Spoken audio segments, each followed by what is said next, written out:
Like, if people don't know the story, basically they did this DreamHack Stockholm, which is a weird name because really it was just sort of like the qualifier for the major, but they called it DreamHack Stockholm anyway.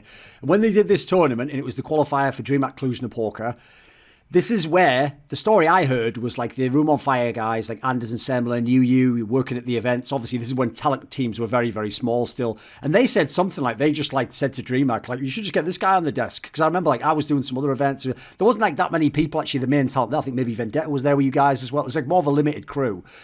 Was it along those lines? Like, did those guys kind of give you a boost up? Was it some other way you got into? Like, how did you get onto the desk, basically? Because essentially, if people don't know, that transition is almost impossible. Like, it doesn't matter how good someone is at a job like observing. Like, unfortunately, people aren't even going to think. In fact, people in esports typically don't do this. If you're good at one thing, they're going to think, right, you're good at that. They're not going to think, could he do something else? So how did you get on the desk? Well, for me, it was when I started observing and obviously listening to all the broadcasts as well a lot more. And I thought that at the desk it was missing a little bit, a guy who would talk a little bit more in depth about the game and the tactical stuff and the teams and so forth. Because at the time it didn't have as many pure analysts still, and basically almost none. Yeah. Yeah, it was just people from casting rotating. Guys like Anders, Samler.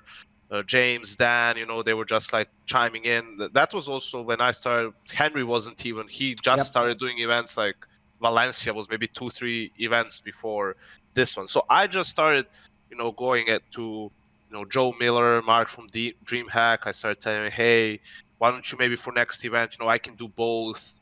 Just give me a chance, let me try out. And firstly Anders and then Sammer as well later, they also kind of liked the way I saw the game or thought about the game. They thought I could do a good job as well. So they would also recommend me to, all the same people and say, hey, if you're looking, for someone new or you're like tight on your budget, like you can try this guy out, give him a chance. I think he can do a pretty good job. So Mark from DreamHack was the first one to just offer me a chance and invite me to like a big event. I did the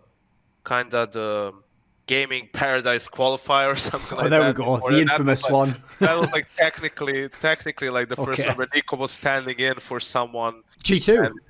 But it was the G2 with like Rain and Scream and those guys, if you remember. Yes. Yeah, so it was like that one. And then even after that event, the DreamHack one, where I was just an analyst, I still did San Jose. I was observing and was an analyst as well. I think one more event, even Columbus, like the first major I did was supposed to be me doing both. All right. But they just like kind of gave me the desk a lot more and gave the observing to other people. So yeah. Well, what you say there basically fits with what I think most of those that were doing talent at the time remember, which is when you came in, like, listen, obviously initially the on-camera skills weren't there because you've never been on camera. Like, people don't realize you have to level up on that no matter what. Like, that learning curve is there for even ex-pros, as you see. Like, a lot of the people are like, he'll be straight fired. It's like, mate, if he's never been on camera, he's just going to be stand there, be nervous, like, wonder when he talks. Everyone does that. It's how it starts. But because you had, like, not only did you understand the game, but you could clearly like explain what you thought, etc.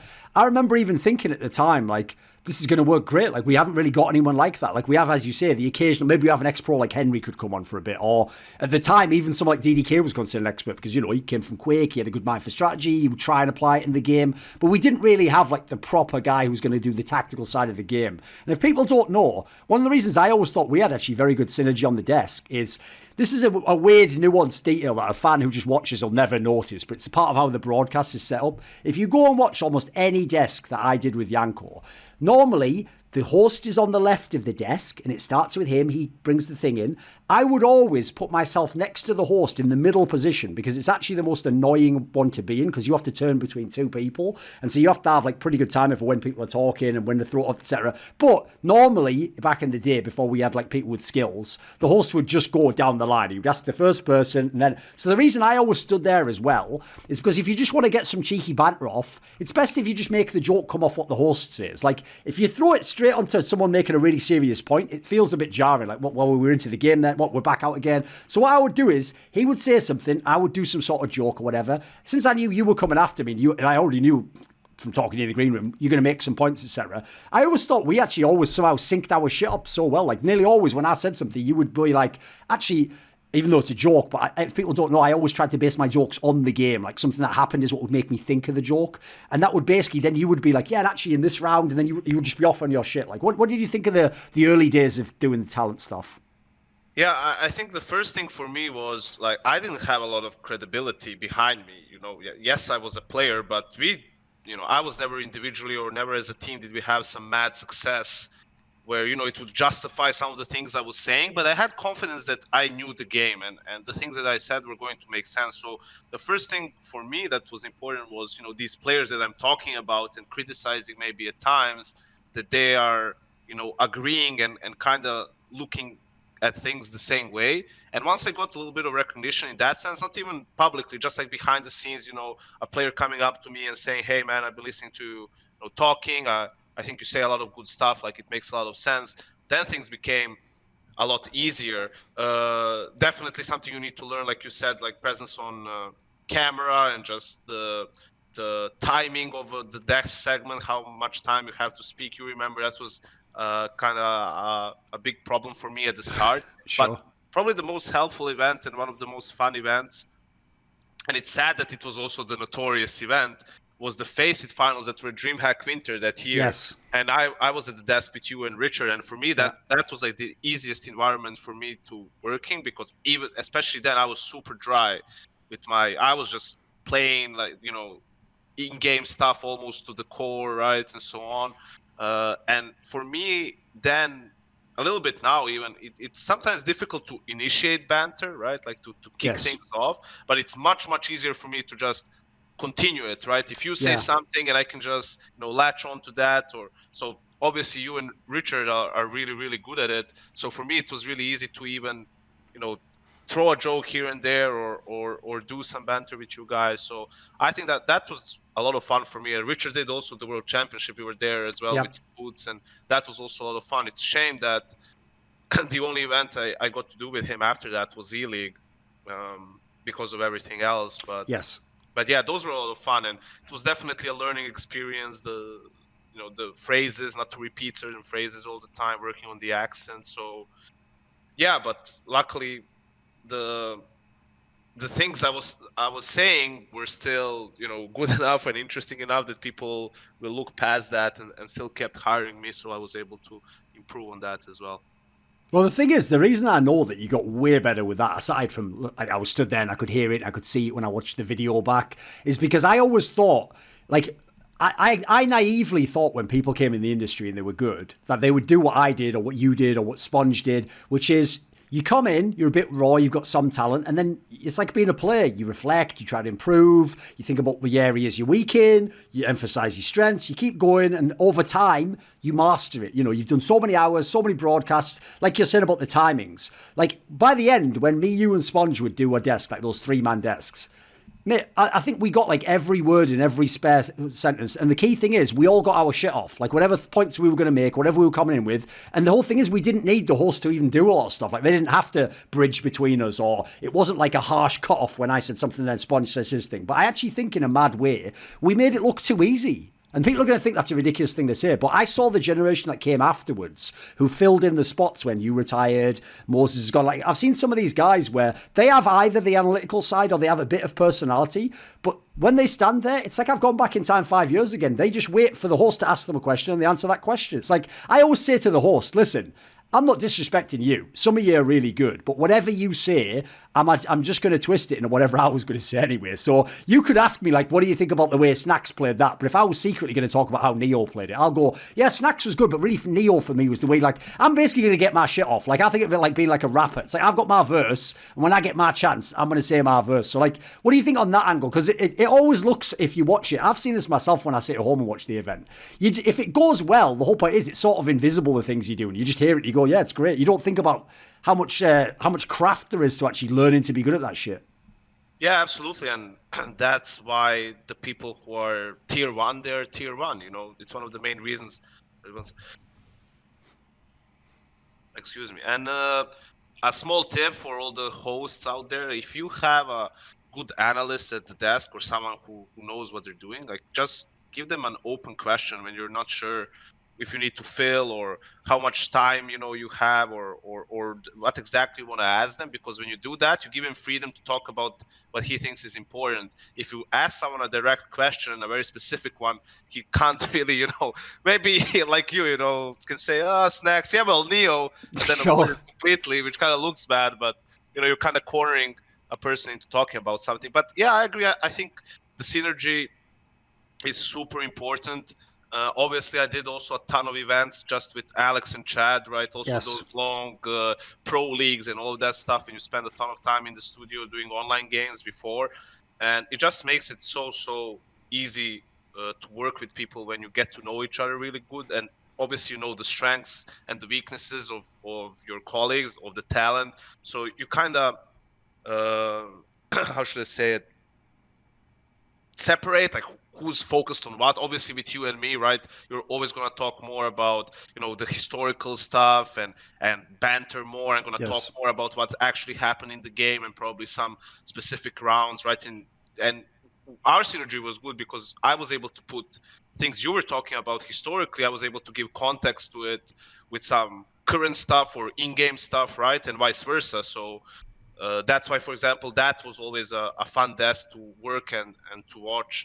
And with Alex and Chad is just working so long with each other, where there's it's almost like someone is filming us and we're just having a conversation Yes. about the game, right? And that's always something you want to achieve. And it's true when you work with someone who is not as experienced, either with being on camera or just maybe not as knowledgeable or something along those lines, like it does make it more difficult. You sometimes have to carry the desk, or you need to direct things more, you need to take over.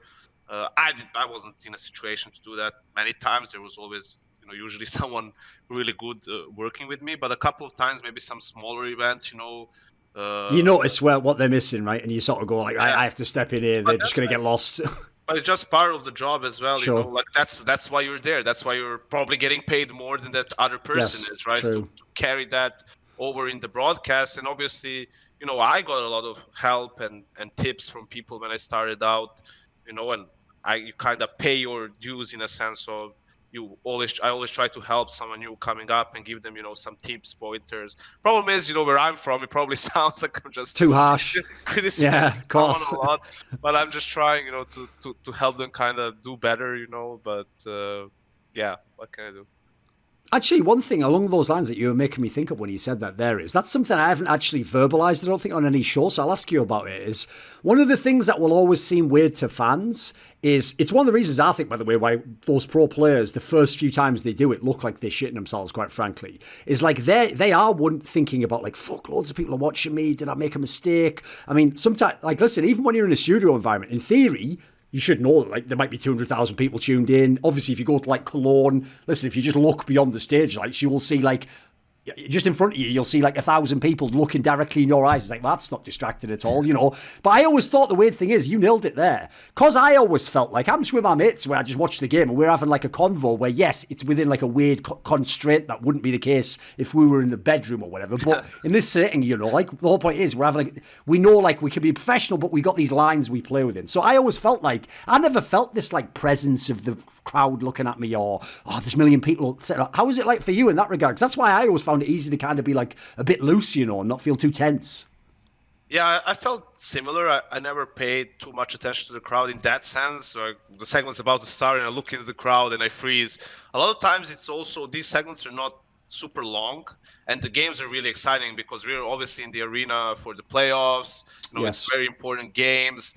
Even if the games are not super exciting themselves, it's always important to talk about it, and you're always just focusing on the next thing you're going to say. Basically, you don't have that. You're not just standing there and your thoughts are up in the air and you can think about these things. So I didn't really feel it.